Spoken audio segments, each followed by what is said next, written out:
Hello everyone, Carlo here from All You Can Board, and I'm here with my cousin Dylan. And today we're doing a video that is probably going to be the first in probably a new series, which is going to be called The Great Board Game Debate.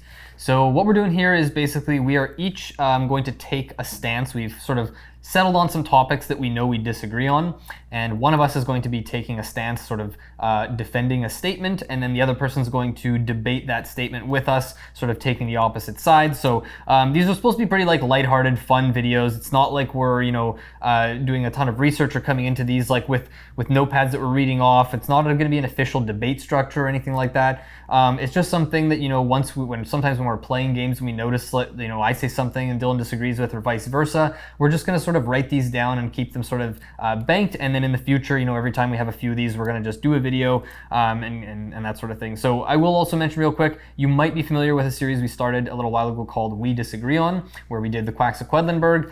When we do that series, that'll be specifically focusing on like if we disagree about how much we like one game. This is more like general topics in the board game sort of sphere. So yeah, exactly. So and they'll be like conclusive statements. It would be like it's just an example statement. This is not what we're doing, but it would be as if like I came to the table and I said, Castles of Tuscany improves on Castles of Burgundy in every way. And you disagree with me, right. and I think that's true. It would be a conclusive statement, and one of us is on one side of it, one of us is on the other side, and we're just going to have fun debate. And then this way, in the comments at the end, you guys can jump in there and say, who do you agree with on each topic? Do you agree with Carlo? Yes. Do you agree with Dylan? And we can have kind of a fun discussion. Again, lighthearted, not antagonistic in any way, about who you agree with and why you kind of gravitate to one of our opinions over the other. Yeah, there is no right or wrong. This is very much an opinion-based thing. And also, just quick shout, if you are wondering how Dylan feels about Castles of Burgundy and Castles of Tuscany, we'll link a video below because he's done a video, and I think it's an excellent video that you did on that.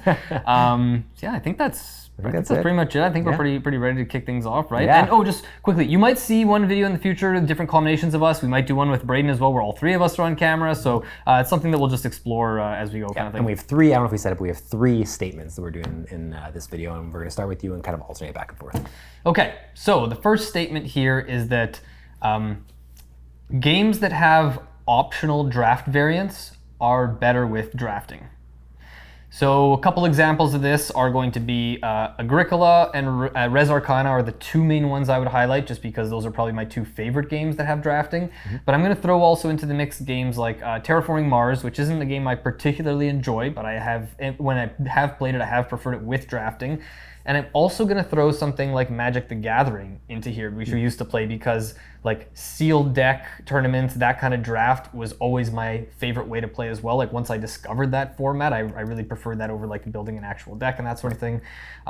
So yeah, for those who don't know, basically some of these games have an option where you can either just like deal out random like you get cards dealt randomly, for example, like in Res Arcana and Agricola in these games, and you just sort of, what you have is what you get, and you have to sort of craft your strategy with that. And I definitely think that those games are better with drafting, and in some cases, especially with those first two I mentioned, I almost, maybe not as much with Res Arcana, with Agricola, I probably prefer the draft itself, just the Agricola draft, more than most, if not all, drafting games. Interesting. Okay. So I'm going to use Res Arcana first as the example. So I agree that in some cases, for sure, that the draft is better. But for me, in most cases, I wouldn't like, for Res Arcana, I like them both equally. I like it with the draft as much as I like it without the draft. And for me, it's because specifically, I feel like I'm playing two different versions of the game, and both are equally as satisfying. So with the draft version of Res Arcana, I feel like that's where the more you play, the more you understand the cards, the meta and everything, you can start to like say, okay, like what kind of build am I drafting? Or based on what I haven't even known is out there yet, am I gonna draft this and hope I get other tools for this, or is that going to leave me in a hole because I've kind of went down a certain road, or is this enough for me to kind of go into demons, or am I going to need more demons, like, or for dragons, whatever. Right. Like, I like that aspect a lot of having to be like, how effectively can I build? And then what the way the game unfolds is who was most effective in many ways at, yes, for sure how you utilize it, but also in kind of having the foresights to be like, how am I going to best set myself up for the future? Like that, for sure, it becomes a more skilled game. It becomes more about, are you more skilled at that draft to be able to set yourself up to win at that game? But for me, when you play without the draft, it becomes this thing where now in some ways the playing field is unlevel and some it is level, where you're going to be given a bunch of cards, and yes, there's a chance that you can be given a bunch of cards where you're like, I have to try to make something out of this, and it turns out like I don't know what I can make out of this. But I would argue that it is more satisfying to get a bunch of random cards and then pull something off where you're like, oh my god, how did you possibly end up making this engine or this combo and everything work? Then when you've already picked all the cards you want to give that were given to you out of the ones that were available. Yes, that can be satisfying. Yes, it can be impressive, but it's also just based on how skilled are you at learning the cards, learning the game, learning the meta, learning the combos. Whereas the other version, it's how did you make a diamond out of all this coal or whatever, that's not the saying, whatever the phrase is. And I find that the times where I play with the draft, that has felt so satisfying to me to then look back and be like, I don't know how I made this work, but the fact that I did, I feel so much more accomplished than the times that I drafted, I guess, for me. So I love both equally in a game like Res Arcana, and that's the example I pull from the most because it's my favorite draft game. But I just find that I wouldn't say that it's better. I wouldn't say that the draft is better or it's always better or whatever. I would say that it's just a different way to play, and I get the same thing out of it. But I will concede that if you're someone that, especially for people that like really get into the meta of a game and are going to play that game over and over and over again, and like using the example used of Magic the Gathering and stuff, Magic the Gathering, you throwing that out there kind of threw a wrench in all my arguments because that's the one that I do like. And to be fair, I don't know that there is a randomized version of Magic the Gathering. You're just given a bunch of random cards and you have to just make it work. Yeah. But and maybe that wasn't the best example to give because that draft works very different. Yeah, than the that other I do games, prefer the draft. But yeah, so I would say that it's not always better. It's just that it's different, and you have to like go into it with a different mindset to appreciate it.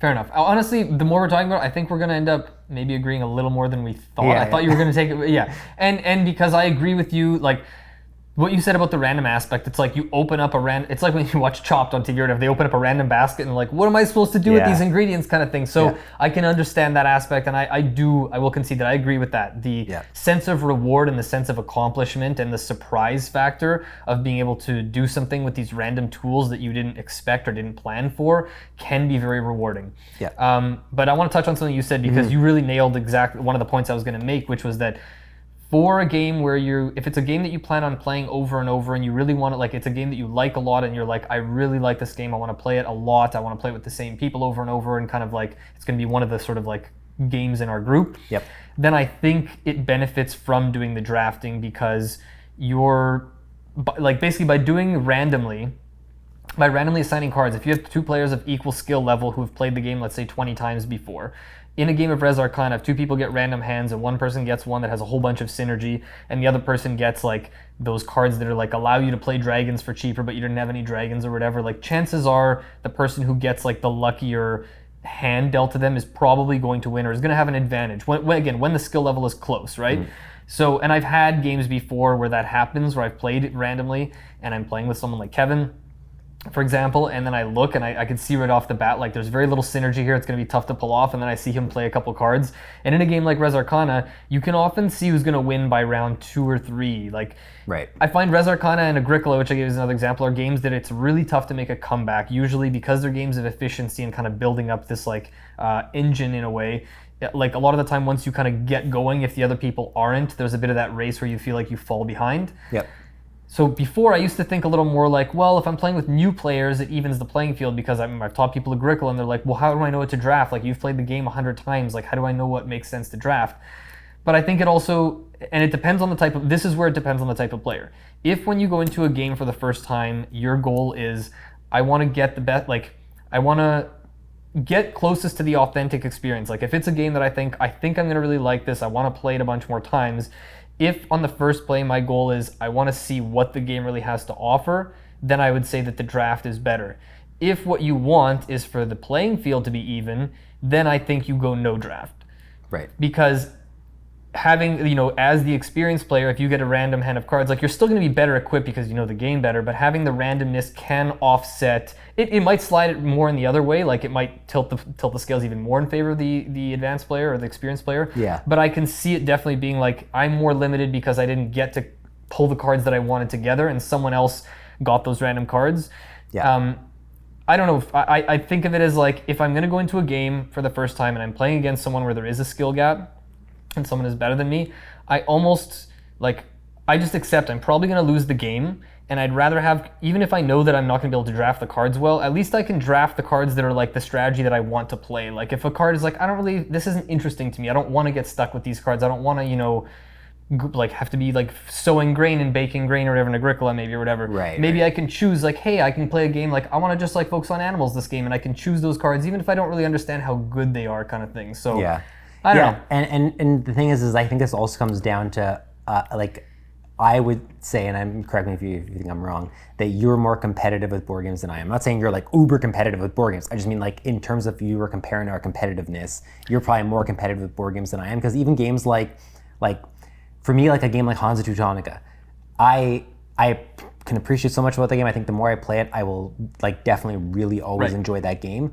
But I think what you get out of Hansa Teutonica is like wanting to improve every time you play, or be like, or like see how like just how you could match up with other people at the table, all this kind of stuff. Whereas me, with most board games, I think the only board games I think of where this isn't the case is maybe now Castles of Burgundy, because of how much I play it, and I'd have to struggle to think of another one now, where like I don't really play games like competitive in this, and I don't mean competing with the other person. I mean like I don't care what how to get better at the game, I guess is what I say. I'm almost not interested in like getting better at most board games. I'm just interested in playing them. Like Castle of Burgundy, I'd rather just randomize the starting mats, and even if I'm given a worse starting mat and the other people are given that number that everyone says is like the best one or whatever, I'd rather just play the game that way, because then if I win, I'm like, holy, I was about to swear. We don't swear on this channel. Family friendly. Then I pulled off this like underdog victory, which you can only really talk about if you have an underdog situation, right? In the same way that like maybe I'm given a wrong set of cards in Res Arcana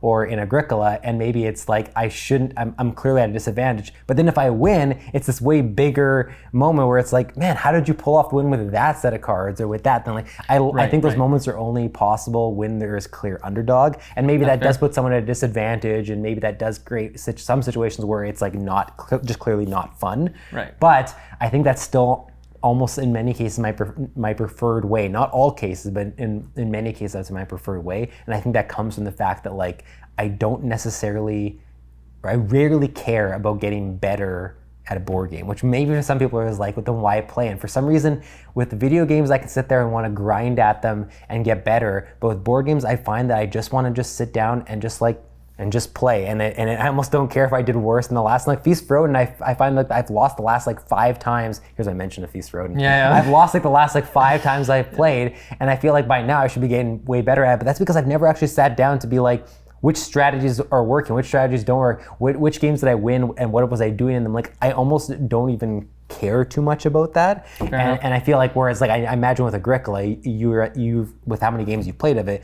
you're at the point where like you know a good strategy in Agricola, right? Like and then I can recognize which cards like are going to have a bigger impact at different points in the game and those kind of things. Yeah. I don't even know what a good strategy is in Feast for Odin. I know good things you should do, but I can't say I approach a game where I'm like, here's how I'm going to play it, or based on this card I'm going to do this, or based on what they're doing I'm going to do this. Like I just, for whatever reason, I don't often approach board games that way. It's just a pastime to me, you know what I mean? Fair enough, but you are still trying to win though, right? I mean, for sure. Yeah. I'm trying to win, and I guess more so what I mean is that like I'm trying to win, and often I know I'm probably trying to work from behind to do so because of the mindset I have, or because of like being dealt a random set of things that's going to be harder, and I just kind of like that's just that's the hand that was dealt, so to speak, and I just try to approach it that way, and I enjoy that aspect of it for some reason. Yeah, definitely. Maybe not in a really long game, like maybe Agricola is one where I would eventually gravitate towards. Like I don't want to get something random and then play a 3-hour game where I had no chance to win from the very beginning. Right.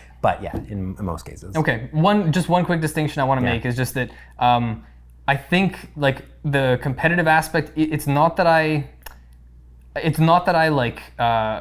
Would be more affected than you by losing. Like I'm not upset when I lose. It's not like I'm playing to win or lose. Like I like the feeling of teaching people. Like actually, when I teach games, I almost always lose. And like a lot of my favorite games, like Renature is one that I think I've only won once. I think I lose almost every time I play. Arboretum is another in my top 10 that I've scored 0 at many times. Biblios I've scored 0 points. Ink and Gold I've scored 0, and I've had fun every time I play those. For me, the competitive thing I think you're getting at is like the games that I've played. There's more games that I have played like 50 plus or 100 plus times than you, because when I see a game that has like a high skill ceiling, a lot of depth, I definitely want to explore and see like how far that skill thing can go a bit more than you, I think. I think you're more likely to be like, okay, let's check out another game. And I'm like, I really like this, so let's see how deep this really goes. Yeah, and I think this plays into a lot of things, like both of our tolerance for randomness and dice things as well comes into it, because I'm much more okay with something being completely random, in not all cases, but in a lot of cases, compared to, I know you'd much rather be more skill-based and not as much like where your entire fate was down to a die roll or whatever. Unless it was short games. Again, the short games, I don't mind the randomness. And the other thing I'll say real quick is that a game like Agricola, or even games I've played a lot of times, I won't just draft the best cards. I am still trying different strategies because I want to explore the game. But I am also coming at it from the angle of wanting to see, like, I'm exploring to see how effective would the strategy be in the future. But if I played Agricola 10 times and I was dealt the same starting hand, like I wouldn't draft the same card every time saying like I want to play to win at all costs. But there's definitely more of that like competitiveness for sure, I would say. And so actually the last thing I'll do as a random example here is imagine that it was a game like Res Arcana, but the amount of cards was the amount of cards you have access to in Agricola, like that many cards. Maybe you're only using some of them, or like, like there's a giant card if pool. If there was that many cards in Res Arcana, I would every single time want to do it random. Because with that many cards and that many possible combinations, I would be so interested every time to just see what am I dealt and how do I make it work. Res Arcana, there's a little bit of a smaller card pool, so I feel like that's why I think they're equal to me. But yeah, give me the card pool, give me Agricola in a 45-minute, half-hour experience, and I will want to do random every time. Okay, fair enough. Yeah, so that is definitely different. I would want to have I'd be like, I have understood 3% of this game. Like the mastery level is so far away from me that I want to keep pushing and seeing what's there. But cool. So interesting. Let us know in the comments after who you agree with. Do you agree with Carlo? Do you agree with Dylan? How do you feel about drafting? Yeah, exactly. Okay, next topic. This one is going to be a pretty general, wide topic about the board game industry, and that is going to be bold. This is I think I commend you for taking the stance, because it's definitely more. I think you're putting yourself out there more than either of mine that I took. Right. So okay, so this one is Wingspan is the most important board game since Catan. And I'm obviously on the side where that's what I believe. Catan was released in 1995, so that's almost 30 years. Yeah, and so I will say that the reason I'm saying that is because not that I don't want to preface this. I don't think Catan was the best board game of all time. I don't think Wingspan is the best board game of all time, in my opinion. The reason I'm saying important is what it's doing for the board game industry. It's important to the board game industry. It's important to the hobby. It's important to new people coming into the hobby. The reason I say Wingspan is the most important is because in my opinion, it is the Catan of our generation. It is going to be the gateway game that gets people into the hobby. It is going to be the thing that people that normally wouldn't play board games are going to at least have played Wingspan, and then sometimes because of that, we'll then gravitate to other board games, which is what we want. We have a niche hobby that is, in many ways functioning as a niche hobby. We have to do Kickstarters to fund a lot of games. Content creators have to find avenues to make money because they cannot get enough subscribers to just have it be like, their full income, like it is on video games and things like that. I think getting more people into the hobby is always something we want, and Wingspan is the top game, in my opinion, that has come out closest to Catan that is doing that. We've seen like Mandy Patinkin, I think that's how you pronounce the actor's name from Homeland, like posting videos on Twitter of him and his wife playing Wingspan and stuff like that. Like it has crossed so many barriers, and everyone like that I have talked to, even people who don't play board games, it now seems to be the one that people are like, well, I've played Wingspan, or I've heard of Wingspan, and that used to be, or it's still in many ways still is, what Catan was. So when I say important, I think it's because without Wingspan, there are a lot of people that wouldn't have come into the hobby and that won't come into the hobby. And so even though it's not one of my favorite board games of all time, or it is, it's my top 50, I think it still made my top 50. Yeah, I think you had in the early 40s or something. It's never going to keep moving up. It's never to be my top 10. It's not going to clearly be my number one, but I will stand by that it is the single most important board game to release since Catan, and it probably will going forward be more important than Catan, because I think Catan in many ways is a less accessible theme,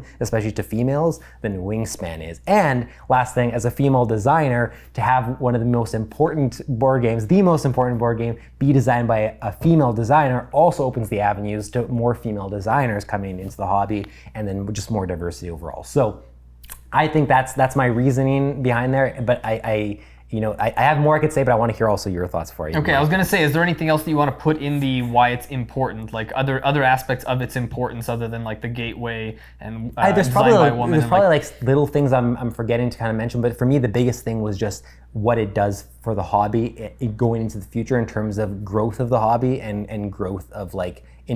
By growth I mean like more people playing board games regularly and getting and discovering games they otherwise wouldn't have played. Okay, and so before I get into mine, I'm going to ask you one more thing. What do you think? How would you sort of classify its level of importance in terms of the design? Like, do you think this is an innovative game, or that a lot of games, like, did this break new ground, or are there a lot of games that are going to use this as a template? Like, is it forwarding the industry forward from like a game design perspective? Would you also say it's the most important from that standpoint?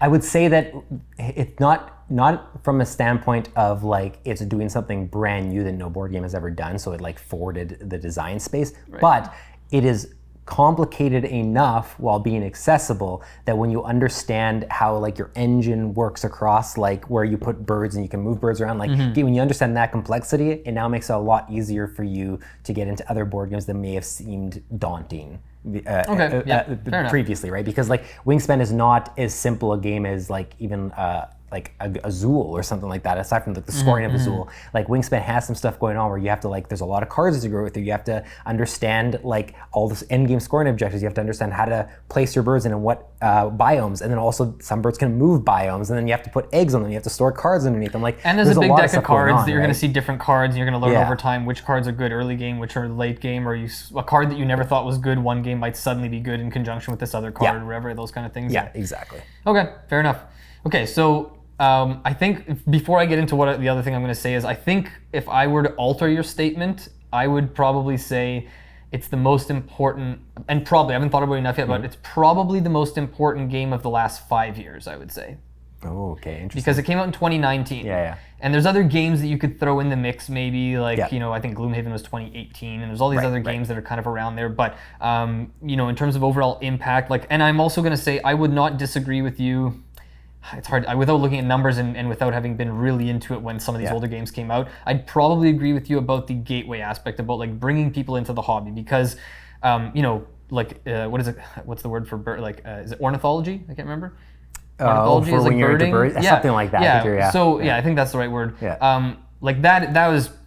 I don't know if it's in 100% unique. I think there was a couple other like bird-based games, but the level of like science and research that went into this game, like listing the wingspan of the birds on the cards and all these kind of things about the habitats, like absolutely that was like novel, and like you have to commend Elizabeth Hargrave and anyone else who's involved with the game for that, because the people who had no interest in board games who are into birding would be like, oh, absolutely, I'll play that. I don't want to play games about monsters fighting or people, like area control, like war games and all that kind of stuff. So like, I don't think I can argue with you in any way about that aspect. Okay. But because, I'm also thinking about like the design space and what it does. And the other thing I'm going to say is a lot of the games I'm going to bring up, or I'm going to bring up a few games that I think are actually more important, but it's hard to quantify these because Wingspan doesn't have the longevity yet. It's only been out for 4 years.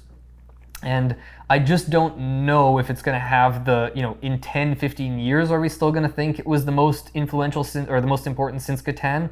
Or is that right now? Like, we don't know how it's going to hold up over time. And a lot of time games I find have this, like, it almost needs like somewhere in between 5 or 10 years, or maybe just over 10 years, to know like, has this game stood the test of time yet? And I feel like there's almost like a honeymoon period still with Wingspan, because there's still expansions coming out.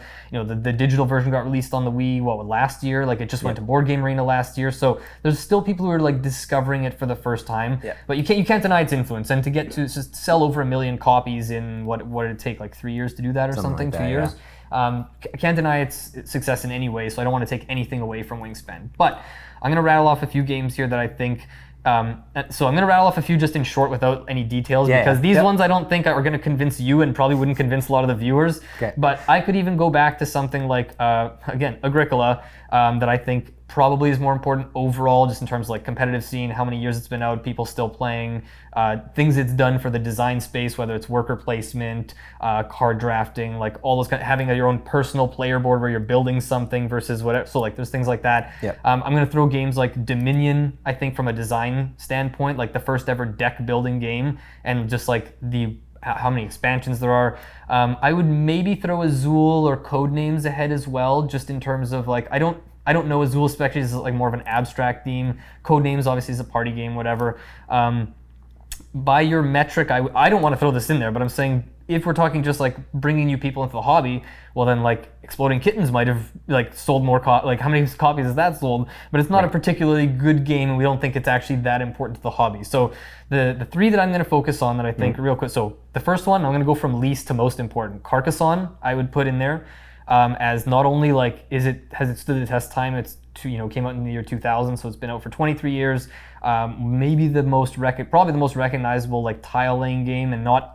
There was tile laying games before it, the Knizia, Tigris and Euphrates and those ones, but those are very like cutthroat, and you're not building a shared map together. Carcassonne is also the first game that had like this specific meeple shape kind of thing. Like meeples sort of originated from Carcassonne. I think it was also the first game that had a big box with all the expansions in it. So like things like that still has a competitive scene today.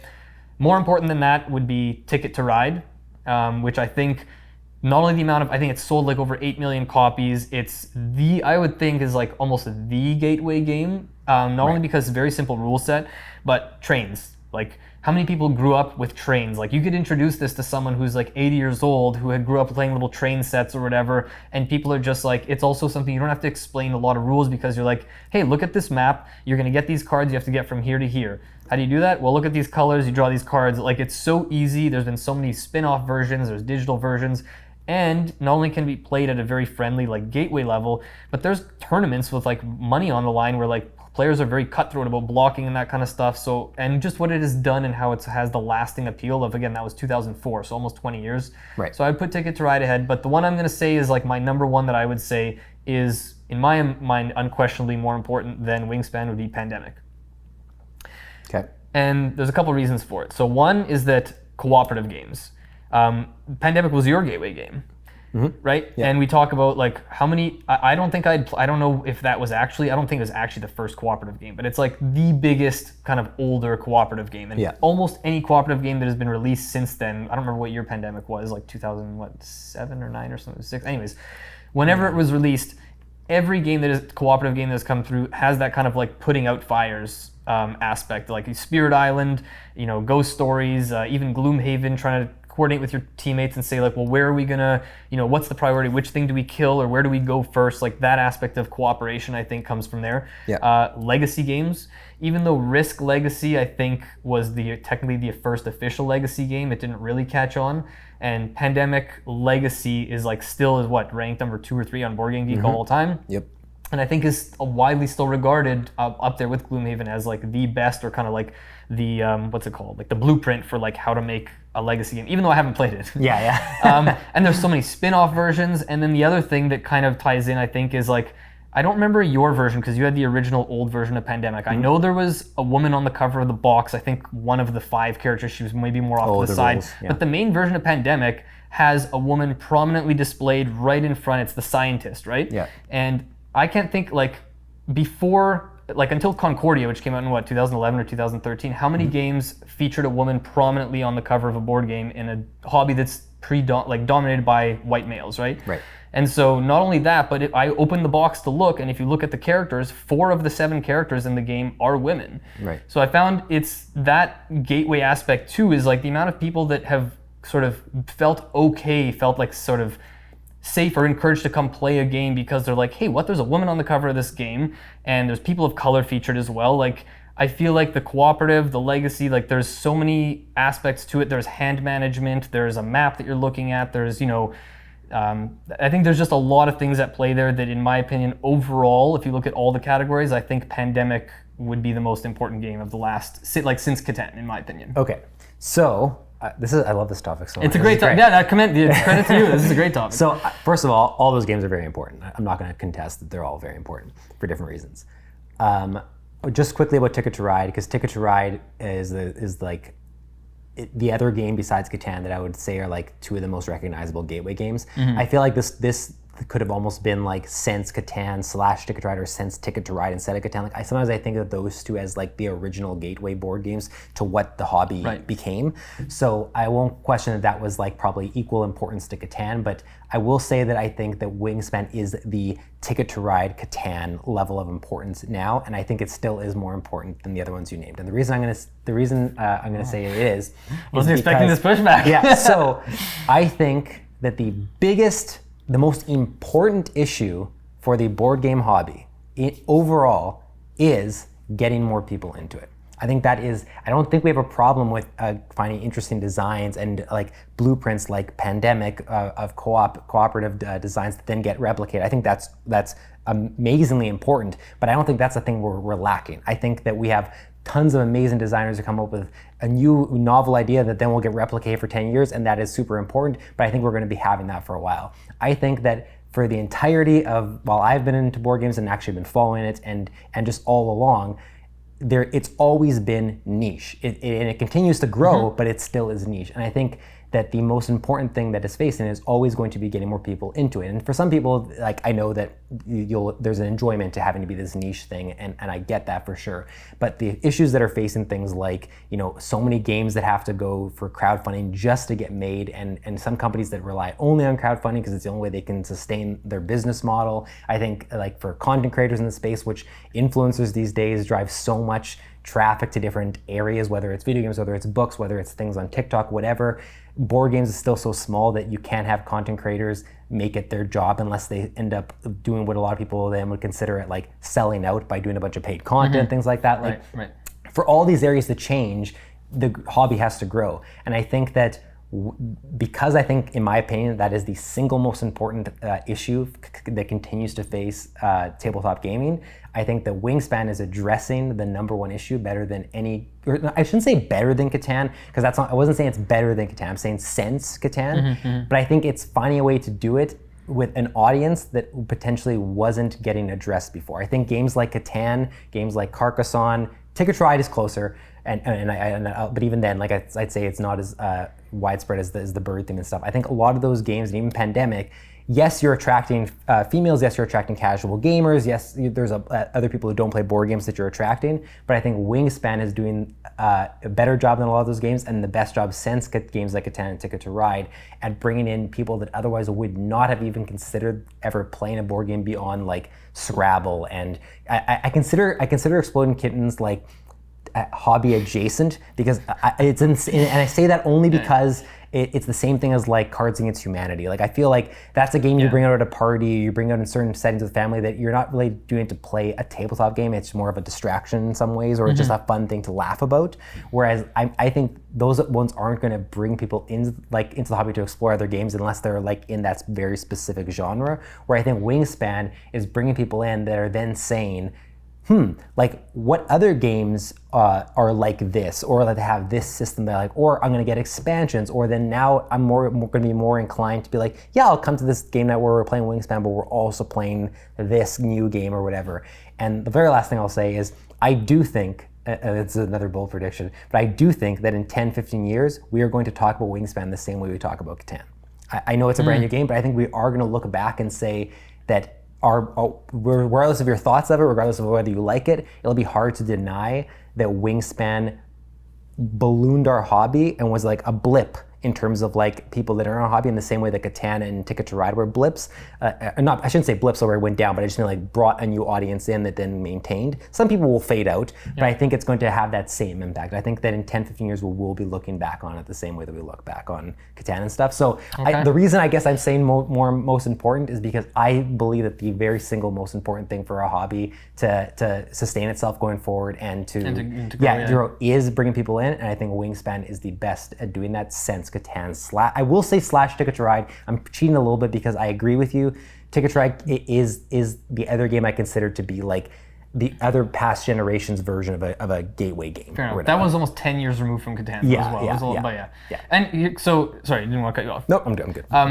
I agree with what you said about that the main issue is bringing people in. I 100% agree with that. I guess I was just am still under the impression that Pandemic has done a better job and has had a bigger impact on that than Wingspan has. Again, going back, and part of it is because of the fact that like Wingspan has only been out for 4 years. Yeah, so I guess it's a bit like it's and because I don't think that Wingspan is going to have the same potential for spin-out like legacy games or like Pandemic is like you have Pandemic Iberia or Pandemic Fall of Rome, like you can set it in different places. Wingspan, there's only I think a certain limit on how much you can expand the game with adding new bird, like how many you can't invent new like it wouldn't work if you're just inventing birds that don't exist. So like once you've explored the whole world, and I think there's a bit more of a limit on like the depth that the game has to offer. And I don't think they're ever going to do Wingspan Legacy and things like that. So I think there's going to be more of a ceiling that it hits a little bit earlier.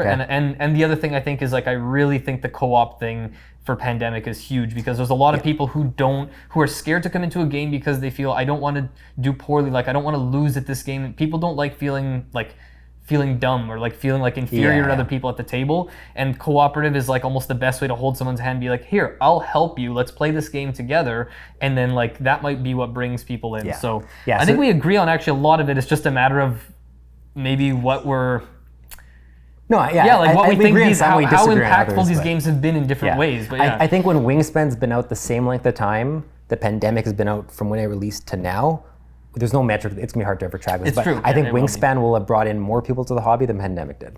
Okay. Yeah, we won't be able to track it, but this would be very interesting to revisit this topic in like 10 years, 5 years, 10 years, whatever, and see if we both still feel the exact same way, or if either one of us has come over to the other person's side a little more. Yeah.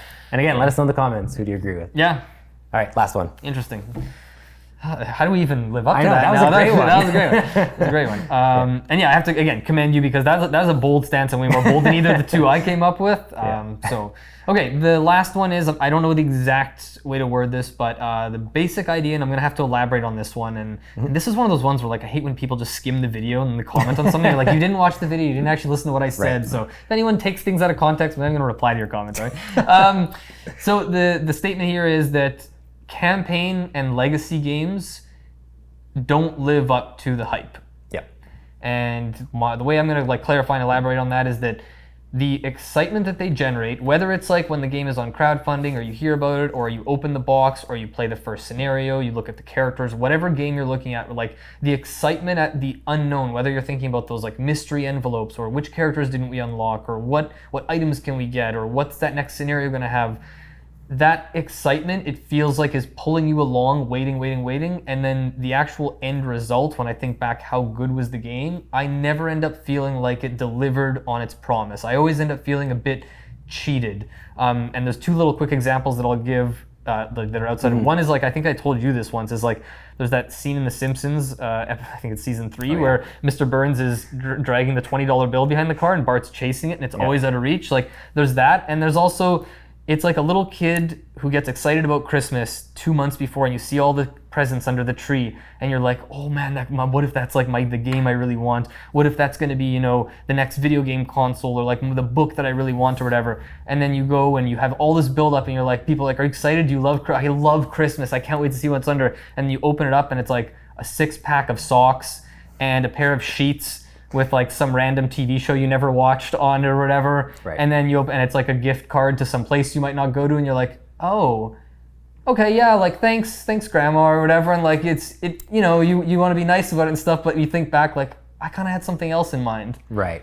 That's kind of how I feel about them. Okay, so for me, I think that they do live up to the hype, but I will say the caveat here is that I have to just do a little bit of an explanation. So I think we're in a period of time right now, we're in this bubble that I think we are in even a smaller version of this with Roll and Rights, where everyone wants to do a campaign legacy game. You see them on crowdfunding all the time, and I think that part of that is because of our industry and because of the ways people go to make money and stuff, that there's a lot of campaign legacy games being made and being developed that probably shouldn't even be getting made. And because it's the same way that when anything with miniatures goes on like crowdfunding, they always set their funding goal because, and that is probably warranted because people love miniatures, love painting them, so there's this market for it. With campaign legacy games, there is too, but the market is the people who love the fact that, oh, look, there's all these envelopes, there's all these boxes, all this stuff to uncover. That I think that for a lot of these games, what's happening is that they're focusing more time on creating all these like secrets and unknowns than they are creating a good game that around that foundation, or not even that foundation, Exactly, around those extras. I agree with you. So but with all the games that I think are doing it the right way, where they're games that like could only have been a campaign legacy game or weren't being shoehorned into it, like a game like Charterstone, or like Sagrada's getting a legacy game. Like I mean, I'm interested in it, but like does Sagrada need a legacy game? No, like it absolutely doesn't. Did need you a want a legacy legacy game. of someone like arranging dice in a stained glass right? type? Like, Yeah. It's a fad right now, unfortunately, which it shouldn't have ever been a fad. It should have just been a genre that when you have a good idea for it, you go into. But a game like Gloomhaven, for instance, which is like one of my favorite games of all time, it didn't matter when we ran out of stuff to unlock, as much as I love that aspect of it. Like, I just think it is a solid gameplay system. Give me an expansion to Gloomhaven with nothing else to uncover except new scenarios, and I would still be interested in playing because I love the gameplay of Gloomhaven. That for me, it wasn't about the main draw wasn't the unlockables. It was just an added amazing bonus that like, oh, new classes to unlock, like, new whatever to unlock, new envelopes to open, new stuff to read or whatever. But I think that it's such a solid foundation underneath that I'm just like thrilled that this game exists, and it just works as a campaign genre. Like it belongs in a legacy campaign genre. It wouldn't have been as interesting a concept if it was a single session. You just kind of come back to it and it's a fresh thing every time. For sure, because it's like a slow drip way to introduce more content. And we did another video, obviously I don't know which order they'll be released in, but the video game video, we talked about that aspect of like games where you feel like you have nothing at the start, and you're like, you can see things that you can't get to, and the aspect of like getting stronger and powering up. And I'm trying to think of a different word that's not, like, I just want to be very clear. The word predatory is very extreme here, and that's not at all what I'm trying to say. But I feel like sometimes, with certain cases, not all games, not with something like Gloomhaven, because that is like, there's a lot more to the game. But with sometimes with that aspect of a legacy or campaign game, it feels like it's almost preying on that aspect of like people's excitement, the sense of like the thrill of discovery, the thrill of unlocking the unknown, of getting to something that you don't quite know is there, right? It could be anything, it could be a boat, right? That aspect is like you're almost not taking advantage. Again, I want to be careful about that because sometimes it does live up to the hype, and I can't say from one person to another. For some people it does live up to the hype, and for others it doesn't. But like, I guess the way I'll ask you is like, if you had a lot more time on your hands, would you go, like, obviously playing Gloomhaven again is not really possible because you have the stickers and whatever. Right. But, excuse me. But would you go play Gloomhaven digital to try a bunch of the other classes and play through a bunch of the campaign?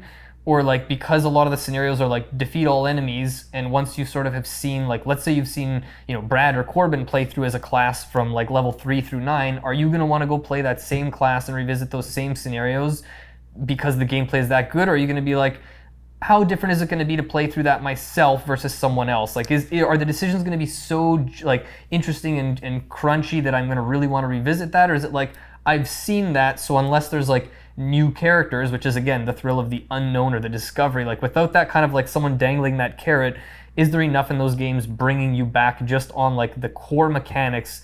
And because I feel a lot of that's also tied into like the crowdfunding era, right? Stretch goals and all these kinds of things.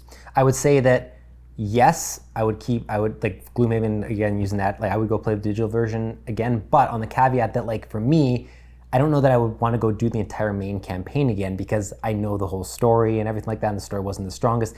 But and it's long. But if they were like, hey, we're gonna do an exclusive like 20 scenario campaign for the digital version that's a new story, whatever, but there's no new characters, it's just the original, even if it was the original 6 classes, I would go back because the foundation of those classes, it's okay that I don't have unlockables, and maybe I would build the character a different way to have it be a new experience, but I would want new story in the same way that like, unless it's one of my favorite video games of all time, I might not go back and play a certain game again unless they release an expansion, DLC, a sequel, whatever, because I just want the same gameplay with something new or whatever.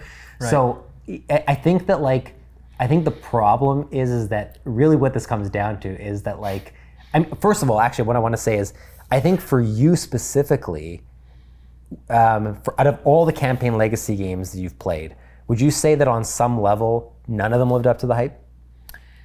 And I mean, based on like all the hype you've heard and seen and like felt and from me and everything like that. That's a good question, because I haven't played anywhere near as many of them as you have. So Charterstone, I just straight up disliked, and that was the one where I felt the most of like, I've been misled. Right. Like there's all these things they introduced that don't live up to the hype. This index is really cool. It doesn't live up to the hype. The little things that come up felt gimmicky. I just really didn't enjoy Charterstone much at all.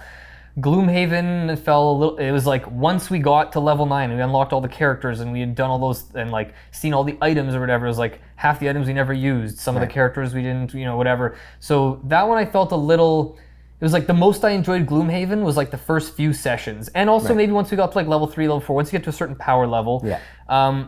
I would say Jaws of the Lion I appreciated more as an entire experience start to finish than Gloom. Like I think it's a more complete package because I know going in, I'm picking a character that's not going to retire. I'm playing this character start to finish. I know it's only like 16 scenarios or whatever, so I just feel like I knew what I was getting into a little more with Jaws of the Lion compared to a lot of the other ones. So that one I actually liked quite a bit. And the other one I'll say, and to answer your question, I don't know what the hype levels were, but I went into My City, which My City is my favorite Legacy game that I've played.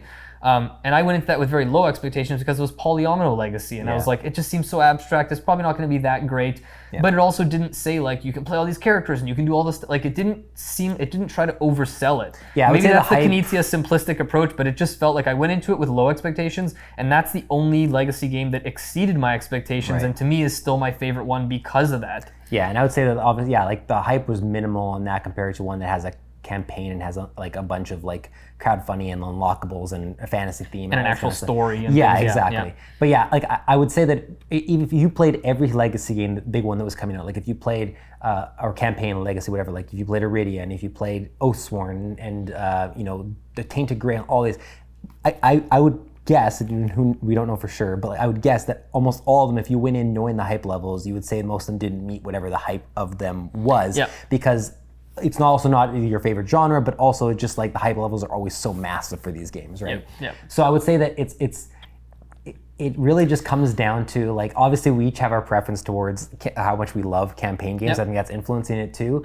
But in general, I think that like if it wasn't for them being so popular and a bunch of companies taking advantage of that to try to make a bunch of money, we wouldn't have all these like, we have crazy hype levels around any single campaign game that goes out, because there's also a fear of FOMO. A lot of them people think aren't going to, and some of them aren't available in retail or really hard to find, and they're like, I don't want to miss out, and look at how many unlockables, and look at, they're saying it's a 30-hour campaign, all this stuff, and so you go all in on it, and you get a game back that, like for me, like with Tainted Grail, where you're like, bunch of great ideas, don't like this game, and I just spent like $150 on it or whatever, right? So I think for me, I understand the aspect of like this unfortunate place we are where everything needs to be campaign Legacy to like make a bunch of money, and so everybody's like, how do I convert my game into that, or how do I do a version of my game that is that?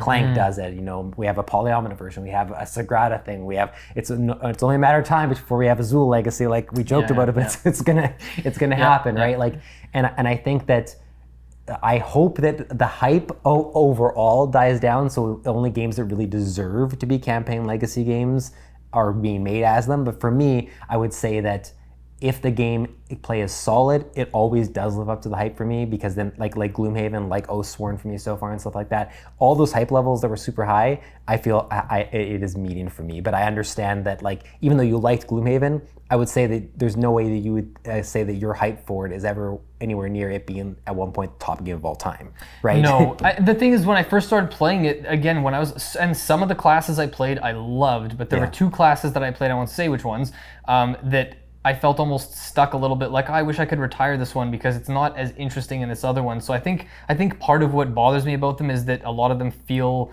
a little bit bloated. And I think that's what made me like My City and appreciate it so much, is that it felt like it said, hey, we don't care that this isn't going to take you like months or a year to play through, but this is the way to experience it better. Like if My City had like 50 envelopes in there, instead you just kept playing slight variations, I feel like we would have burned out on it a lot sooner. And I just think I wish maybe, I guess they're a little more pared down, but it obviously gives these publishers a way to like justify a higher price point by including a bunch of stuff, having it be a giant box, which again does generate more hype.